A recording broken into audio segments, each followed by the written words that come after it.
Good morning, everybody. I'm here with this incredible and amazing person that name is Julie Vaughan Graham. She's a Bobath instructor. Let she introduce herself. Good morning, Julie. Good morning, Martin. My name is Julie Vaughan Graham. I'm a physiotherapist, clinical neurological physiotherapist, and a PhD patient a couple of days a week. And the rest of the time, I do mostly education and a little bit of research. What do you think, or can you tell us the Bobath concept and the clinical practice?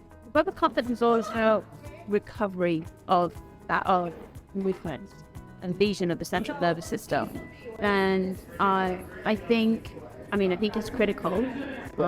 We are going to have an ever-increasing number of persons with stroke as our population ages, and I think we can optimize the movement recovery, help those people regain their independence.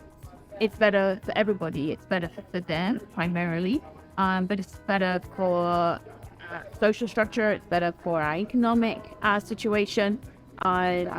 Reducing the burden in terms of care as well. In terms of the Bobath concept, one of the reasons why I went down into graduate studies was because of my frustration of how the Bobath concept was researched, the research methods that were used, and I needed to understand more about why that was so.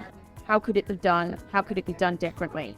One of the things that I'm always striving for is how can we find better ways of demonstrating clinical practice through research methods that address the individual nature of the problem, because we don't treat groups of people, we treat the individual, and we treat the individual movement problem.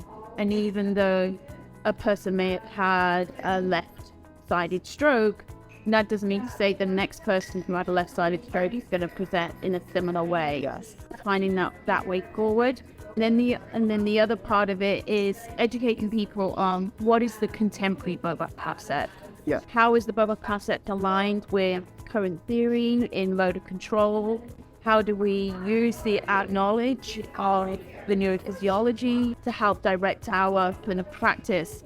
And how do we incorporate research findings into our everyday practice so that we can continue to progress and push forward our own clinical practice?